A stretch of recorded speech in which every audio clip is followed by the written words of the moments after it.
what I seek to get out of it is I would like students to become more engaged with the world in which they live, and I think actually, the only possible way in which they can kind of, seek to discover who they are, who we are, what we're about, is by investigating the past. I mean, I'm quite a contemporary historian, so in that sense, there's a very real kind of moral connection that people can make with the kinds of things that I teach about. But I think it is about asking them to engage with the world, and if they can think more critically about their world after they've done a history degree, then I think that that's an achievement for us. And when people come to university to study history, I think that they think that they don't realise, and it takes quite a long time for them to realise that you are after their ideas, that you do want them to think for themselves, that you're not asking them just to repeat what they've read, but you are asking them to kind of think critically. And I think it takes them a while to get used to that, because I think when the poorest teaching for people before they come to university is the notion that somehow there are a series of right answers that they've got to get, and that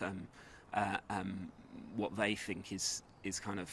fairly low down on the list of priorities and the list of things that are important. And I think that what university history teaching about is making them realise that what they think is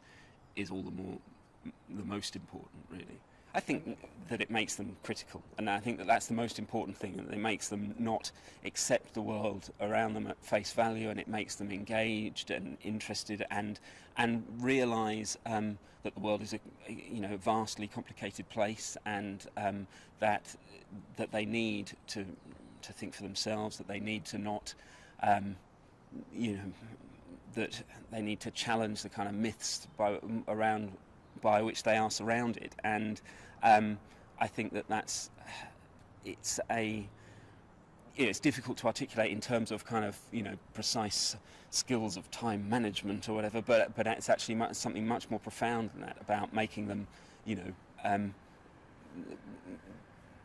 interested in understanding who we are, and making them realise that process of understanding who we are as a society or even as a species is a kind of ongoing one, and